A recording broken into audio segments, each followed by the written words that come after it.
네, 오늘 말씀의 제목은 선택의 연속, 선택의 연속. 네, 마치 이제 선거도 앞두고 있고 저희에게도 선거를 끝냈고, 네, 선택의 연속이라는 제목을 가지고 말씀 은혜를 나눠보고자 합니다. 사랑하는 성도님들, 물건을 사실 때 혹시 어디서 구매하시나요? 요즘에는 네, 마트 가시나요? 그럼 네, 어디 가시나요? 저는 일단 예전엔 그렇지 않아요. 쿠팡을 켜서 일단 입력을 해봐서 가격이 어느 정도인가 최저가를 좀 확인하고, 네, 그래서 진짜 마트에 가서도 그 가격보다 싸면 사고, 가격보다 비슷하거나 비싸면 12시 전에만 시키면 다음날 아침에 집 앞에 배송되어 있습니다. 네, 교회 사역을 할 때 교회 사역을 이룰 수 있는 좋은 파트너가 생겼죠. 네, 피읍팡입니다. 키읔팡. 네, 키읔팡이 생겼는데, 제가 직전 교회에서도 이렇게 행복 나눔 축제, 새생명 축제라고 하죠. 그걸 담당하고 있었을 때 그게 좀 잘 조율이 안 돼서 음식을 대접해야 되는데 매운 음식들만 준비해 주신 거예요. 아이들도 오는데, 새생명 축제하면 가족들이 다 오는데 어떻게 해야 되겠어요? 밤 8시에 준비된 음식이 없다라고 하시는 거예요. 김치 다 매운 것들만 해놓으신 거예요. 불고기를 급하게 사야 되는데 어디를 켰을까요? 키읔팡을 켜서 10kg를 주문해서 그 다음날 주일 새벽에 받았습니다. 그래서 그것을 볶아주셔서, 네, 그래서 그때 교육자들한테 했던 이야기가 키읔팡이 없으면 사역을 할 수가 없다. 농담인 것 같지만 진짜 그렇게 배송해 주는 게, 처음에는 그게 좀 생소했는데 지금은 없으면 안 될 정도로, 그래서 늘 적자 보다가 지금 그 회사가 굉장히 흑자로 돌아섰다고 합니다. 물건을 구매할 때도 어떻게 구매하세요? 하나하나 살펴보시고 아무거나 막 사세요? 막 백화점 가셔서 저거 마음에 드네? 막 이렇게. 네, 그럴 수 있는 날이 오면 좋겠지만 하나하나 따져보고 기능이 있는지 없는지 다 살펴보시면서 선택을 하실 겁니다. 그래서 그 가운데 내가 생각했던 적정 금액에 가장 적합한, 우리 가정에 딱 필요한 것을 아마 선택해 볼 겁니다. 꼼꼼히 따져보시죠. 네, 아무거나 막 살지 않잖아요. 음식을 드실 때도 어떠신가요? 갑자기 음식을 먹게 되면 갑자기 미식가가 되죠. 그래서 오늘은 뭘 맛있게 먹을 수 있을까? 다 비슷비슷하지만, 막 선택을 하게 됩니다. 막 블로그도 찾아보고 어디서 맛있는 맛집이 없나. 네, 그래서 교회 주변에도 이제 와서 늘 맛집들을 이렇게 찾아보는데 중국집이 많잖아요. 저희 동네 특징상 중국집이 진짜 많습니다. 네, 진짜. 그래서 짜장면은 다 거긴 것 같고요. 이제 짬뽕부터 시작해서 탕수육이 어디가 맛있을까? 네, 교육자들이 이렇게 고민들을 합니다. 근데 네, 거기서 거기기 때문에 다 비슷비슷합니다. 그런데 그래도 조금 더 따져보고 가격이 좀 싸고, 가성비라고 그러죠. 가격 대비 성능이 좀 좋은 걸 찾으려고 애를 씁니다. 그러면 인생의 방향을 결정하심에 있어서 선택은 얼마나 중요할까요? 이 길을 선택해. 예전에 한참 오래 그 선택 A와 B를 줘서 개그맨 이휘재 씨가 나와서 자 결정했어 해가지고 빠바빠빠빠빠 해 너라가 나와서 A라는 길과 B라는 길을 선택했을 때 사람들은 늘 고민하고 있지만 두 가지 길을 다 보여줘서, 네, 어찌 보면 약간 드라마 같은 모습이긴 하지만 선택에 장애가 있으신 분들에게는 굉장히 또 인기가 많았던 프로그램도 예전에 있었습니다. 오늘 본문에 보시면 지혜로운 여인과 미련한 여인이 나타나고 있습니다. 그런데 두 여인이 저희 모두를 초청하고 있습니다. 지혜로운 여인과 미련한 여인이 저희들을 초청하고 있습니다. 그 초청이 비교가 되어지고 있습니다. 이 두 여인이 경쟁적으로 저희를 초청하려고 경쟁하고 있습니다. 그래서 이 지혜의 주인공인 그 아들이 어느 초청에 응하고 선택해야 할지 고민하고 있는 상황입니다. 그래서 당연히 지혜의 여인의 초청에 응해야 하죠. 지혜로운 여인의 초청에 응해야 합니다. 그리고 미련한 여인의 초청은 마땅히 거부되어야 함을 저희는 너무나 잘 알고 있죠. 어리석은 자에게는 지혜에게로 돌이켜야 하고, 지혜 없는 자는 어리석음을 버리고 생명을 얻어야 함을 오늘 본문은 저희들에게 말씀해 주고 계십니다. 하나님을 경외하는 것이 지혜의 근본이요 거룩하신 자를 아는 것이 명철임을 말씀해 주고 계십니다. 지혜로운 사람에게는 지혜가 유익하고 생명의 날들이 더하여지지만 거만하고 교만한 사람은 홀로 해를 당하게 되는 모습이 오늘 잠언서 9장에 나오고 있습니다. 어리석은 여인은 게으르게 편안한 의자에 앉아있지만 지혜로운 여인은 현숙한 여인처럼 부지런하며 활동적이고 유능하게 활동하고 있습니다. 포도주와 음식과 7기둥이 있는 건물 넉넉하게 준비하며 9장 전체의 말씀에 보시면 나아가고 있습니다. 지혜의 여인은 미숙한 자를 초청하면서 손수 혼합한 포도주를 마시고 생명을 누리자라고 오늘 본문은 말씀해 주고 계시죠. 반면 어리석은 여인은 명철하고 바른 길을 가던 사람도 길에서 이탈시키려고 유혹하는 모습을 뒤에 보시면 나오고 있습니다. 그녀에게 어리석은 여인의 귀를 기울이면 옳은 길을 가다가 곁길로 빠지게 되고 결국에는 미궁에 빠지게 되는 사람들이 나타나게 됨을 보여주십니다. 그녀의 음식을 먹는 것은 죽은 영혼들과 함께 있는 것과 똑같다라고 말씀하시고요, 살아있으나 죽은 사람이 된다라고 말씀하십니다. 지혜로운 자도 무지한 자로 퇴행하고 뒤로 가는 모습을 피할 수 없음을 말씀하십니다. 반면 지혜의 여인은 어리석고 미련한 자도 명철한 자로 만들기를 원합니다. 누구의 초대를 받아들이냐에 따라서 곧 생명과 죽음이 결정됩니다. 사랑하는 성도님들은 어느 길로 가시겠습니까? 우리에게는 늘 인생의 선택의 기로에 서 있게 됩니다. 선택을 요구받게 됩니다. 지혜로운 자는 의로운 자를 생명으로 이루고 어리석은 자는 무도한 자처럼 사망에 이르게 됨을 오늘 9장에서는 저희들에게 가르쳐주고 계십니다. 정직하고 명철한 행인도 완전히 패배하게 만드는 그 거리의 여인을 누가 이길 수 있겠습니까?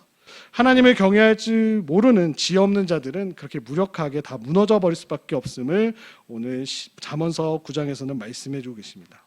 우리의 인생은 선택의 연속입니다. 오늘도 1차, 2차, 3차 투표하시느라 고생 많으셨습니다. 1차 때는 너무 힘들어 하셨는데 2차 때부터는 너무 잘하시더라고요.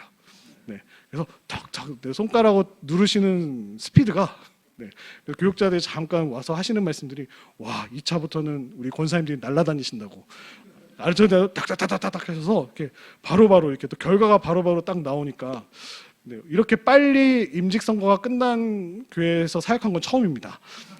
최소 2주가 걸립니다. 2주. 첫 번째 주에 1차 투표하고 그 다음 주에 2차, 3차 투표까지 해서 최종적으로 나오는데 저희는 점심 먹기 전에 끝났습니다. 굉장한 겁니다.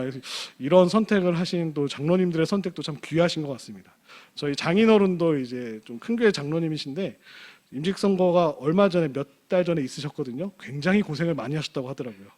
숫자가 많으니까 그 숫자를 다 모아가지고 한 2주에 걸쳐서 거기도 권사님, 안수희쌤, 장로님을 뽑는데 다시는 못할 것 같다고 그런 말씀하실 정도로 고생을 많이 하셨다라고 이야기하셔서 저희 교회는 전자투표를 한다고 하니까 너무 부러워하시더라고요. 한번 해보시고 나니까 어렵지 않으시죠? 이런 것처럼 자꾸 배우고 새로운 걸 또 이렇게 접목하고 시도하는 것도 너무나 감사한 일인 것 같습니다.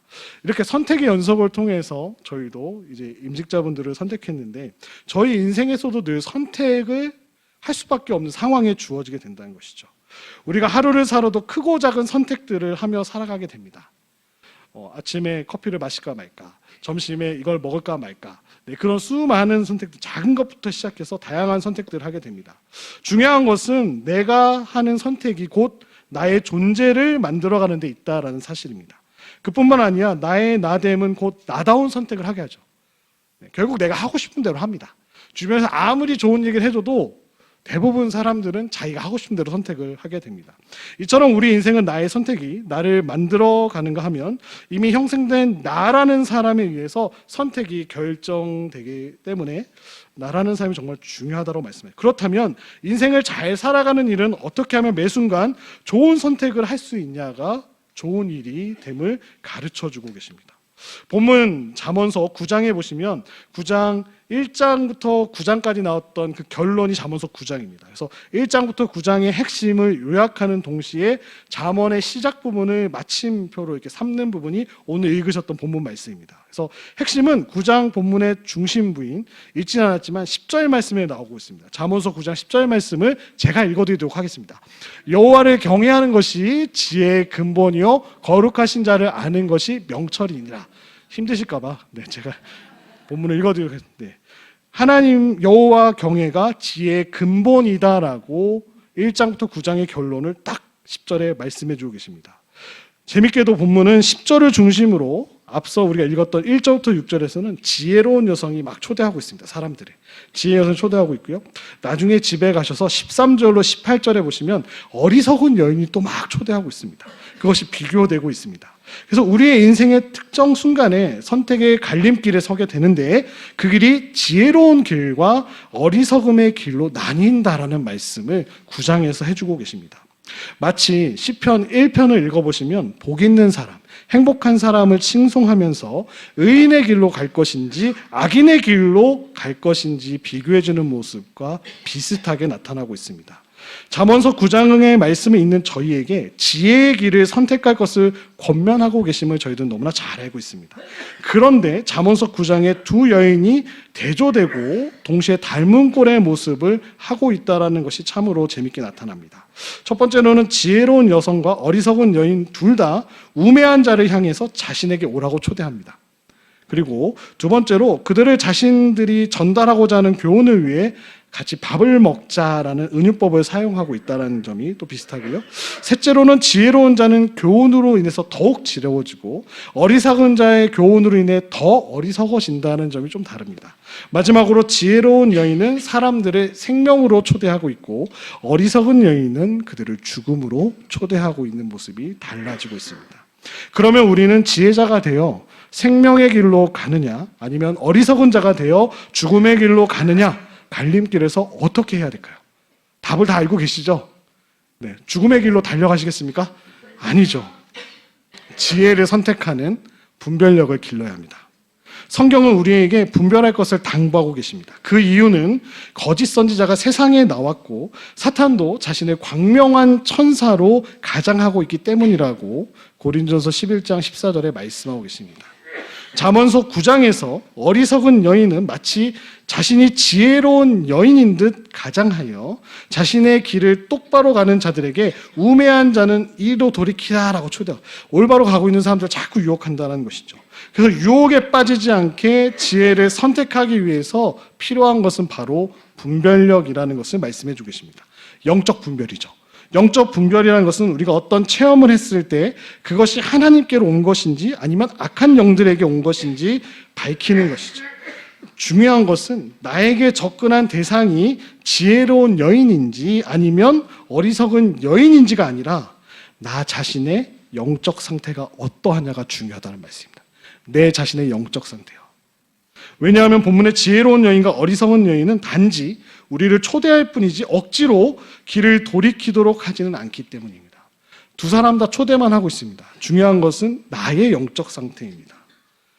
예를 들어서 산에 갔다가 탐스럽고 예쁜 버섯을 발견하셔서 그 버섯을 캐내어 집에 가져와서 먹고 그만 탈이 났다라고 생각해 보시기 바랍니다.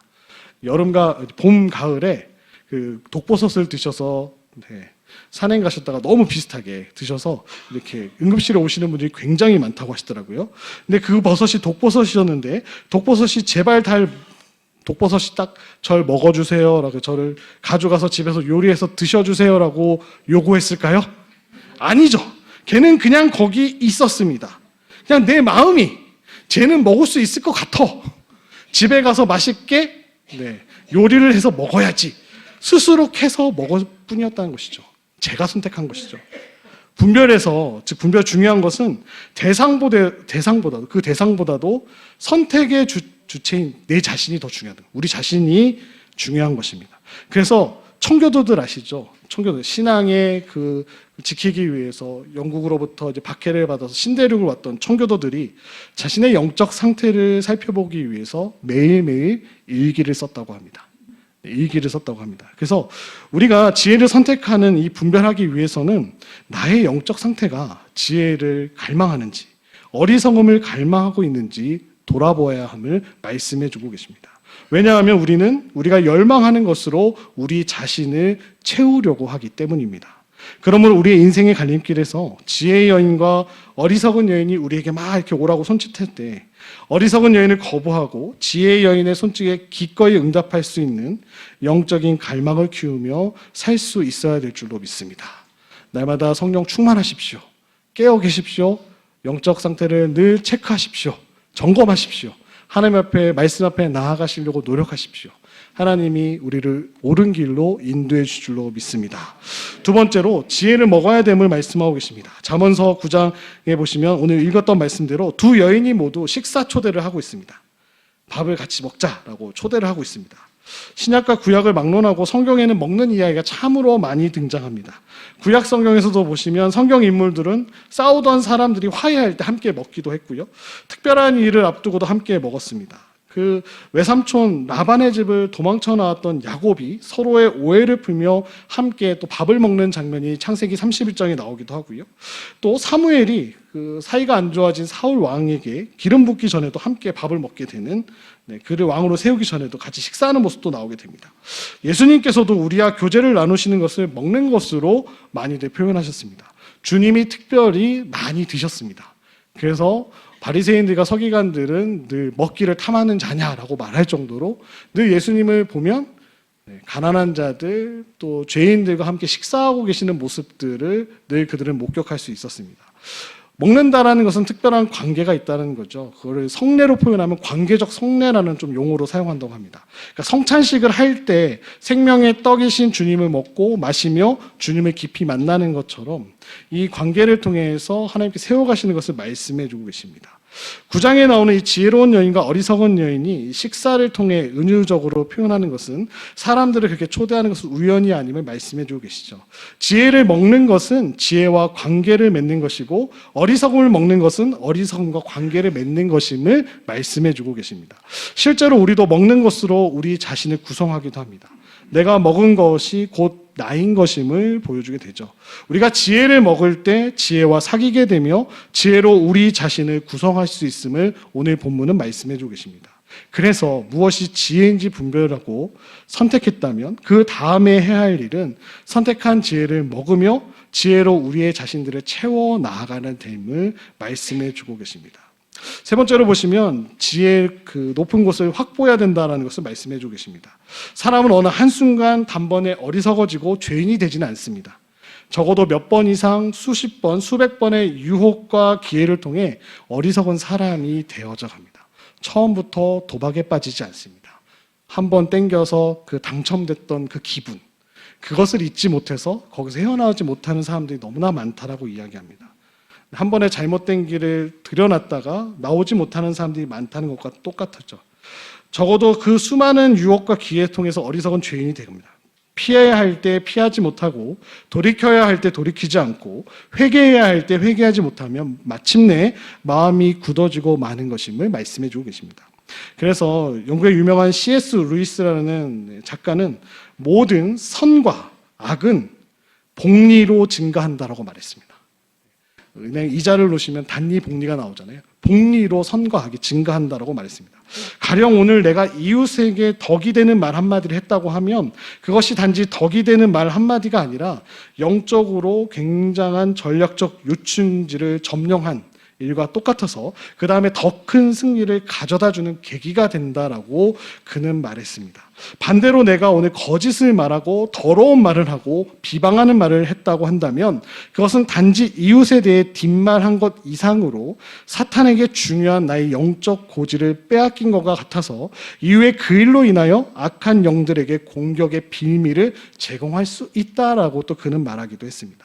그래서 잠언서 9장에 나오는 이 지혜자는 교훈을 받고 수용해서 영적인 요충지를 점령한 결과 선이 복리로 증가한 것을 경험하며 더욱 지혜로워질 수 있다라고 권면하고 있습니다. 그것이 오늘 읽지 않았지만 잠언서 9장 9절의 말씀입니다. 제가 읽어드리도록 하겠습니다. 지혜 있는 자에게 교훈을 더하라. 그가 더욱 지혜로워질 것이요 의로운 사람을 가르치라. 그의 학식이 더하리라 라고 말씀하고 계시죠. 선이 선으로 더 복리로 채워지는 것을 말씀하십니다. 그러나 만일 우리가 오만한 자가 되어서 교만한 자가 되어서 하나님의 지혜를 배척한다면 악이 복리로 증가하여 우리의 영적인 요충지를 잃게 됨을 또 말씀하시죠. 예수님께서는 천국의 비밀에 대해서 이와 같이 말씀하셨습니다. 마태복음 13장 12절 말씀인데요. 제가 읽어드리도록 하겠습니다. 무릇 있는 자는 받아 넉넉하게 되되 없는 자는 그 있는 것도 빼앗기리라 라고 예수님께서 말씀하셨습니다. 잠언서 9장에서 인생의 갈림길에서 이 두 여인이 전혀 다른 초대를 하고 있습니다. 우리는 본문의 지혜로운 여인과 이제 어리석은 여인의 이 공통점을 우리가 어떻게 지혜로운 길을 선택할 수 있는지 교훈을 좀 찾아보고자 합니다. 지혜를 선택하기 위해서는 말씀드렸죠. 분별력을 키워야 합니다. 지혜에 대한 갈망이 우리 안에 키워진다면, 영적 분별력을 소망하며 영적 성령 충만함을 구하며 나아간다면 어리석은 여인이 아닌 지혜의 여인에게 응답하는 분별을 하게 될 줄로 믿습니다. 두 번째, 그 결과 분별하고 선택한 지혜를 날마다 먹고 마시면서 우리의 존재와 행위를 지혜로 충만하게 채우게 될 수 있음을 말씀해 주고 계십니다. 마지막으로 이 지혜를 분별하고 지혜로 자신을 채워나간다면 영적인 요충지를 확보할 뿐만 아니라 선이 복리로 증가하여 지혜가 부익부 더욱더 늘어나는 것을 경험하게 될 줄로 믿습니다. 결론적으로 오늘 읽었던 이 잠언 말씀도 이 지혜 문학이라는 것은 당시 이스라엘 사람들 주변의 모든 고대 근동 지역에도 다 있었던 이야기거든요. 일반적으로 다 지혜에 대한 문서들이 있었습니다. 그런데 이스라엘이 읽고 있었던 지혜 문학의 가장 큰 특징은 한 가지 추가된 것이 있었습니다. 하나님 경외입니다. 하나님을 잘 경외하자가 말씀 속에 들어가 있습니다. 이 점이 중요합니다. 이스라엘 주변 나라들의 가르침에 따르면 삶과 세상 질서를 알고 자신이 삶을 거기에 맞추는 사람은 지혜로운 사람이다라고 하십니다. 세상 이치에 잘 맞춰서 유연하게 살아가는 사람이 지혜로운 사람이라고 이야기를 합니다. 그래서 이방의 지혜는 젊은이들에게 경험적인 지식을 전해줌으로써 그들이 처세에 능하게 해주고 행복과 성공에 이르는 길을 알려주는 그뿐이었습니다. 그러나 우리가 읽고 있는 성경 말씀은 인생의 성공이란 사람의 역량에만, 똑똑함에만 달려있는 것이 아니라 근본적으로 하나님의 뜻을 따르는 데 있다는 것을 분명히 강조해주고 계십니다. 지혜는 하나님을 온전히 두려워하는 마음에서 비롯됨을 말씀해주고 계십니다. 그래서 잠언서 1장 7절에 이렇게 고백하고 있습니다. 함께 읽도록 하겠습니다. 여호와를 경외하는 것이 지식의 근본이거늘 미련한 자는 지혜와 훈계를 멸시하느니라. 네, 말씀이 안 띄워졌네요. 제가 읽어드릴 걸 그랬어요. 다시 한번 읽어드릴게요. 여호와를 경외하는 것이 지식의 근본이거늘 미련한 자는 지혜와 훈계를 멸시하느니라 라고 말씀하고 계십니다. 곧 하나님을 공경하고 경외하며 하나님께 순종할 준비가 되어 있는 마음에서 지혜가 나온다라는 것을 강조해주고 계십니다. 말씀을 정리합니다. 분별력이 중요합니다. 두 여인이 초대한 결과가 전혀 다름을 기억하고 올바른 선택의 분별력을, 영적 분별력을 가져야 할 줄로 믿습니다. 그러한 분별력을 소유하신 사랑하는 우리 모든 성도님 되시기를 축복합니다. 두 번째, 가르침을 얻는 것은 음식을 먹는 것과 똑같은 일이다. 배우고 교훈을 얻는 일은 음식을 먹는 것과 같다라고 말씀하고 계십니다. 좋은 음식을 먹어야 건강해지고요, 새 힘을 얻을 수 있습니다. 그로 인해 행복하고 건강한 삶을 누릴 수 있습니다. 지혜와 생명을 주는 좋은 음식을 드시기 바랍니다. 하나님께서 베푸시는 그 잔치에 참여하시면서 생명과 지혜의 삶을 사시기를 축원드립니다. 마지막으로 지혜와 우매함에도 부익부 빈익빈의 법칙이 있음을 가르쳐주고 계십니다. 지혜자는 더욱더 지혜로워질 것이고요, 우매한 자는 더욱 우매해질 것입니다. 이것은 예수님께서 앞서 말씀드린 대로 천국의 비밀에 관해 말씀하셨던 무릇 있는 자는 받아 넉넉하게 되되 없는 자는 그 있는 것도 빼앗기리라, 그렇게 되는 말씀대로 될 줄로 믿습니다.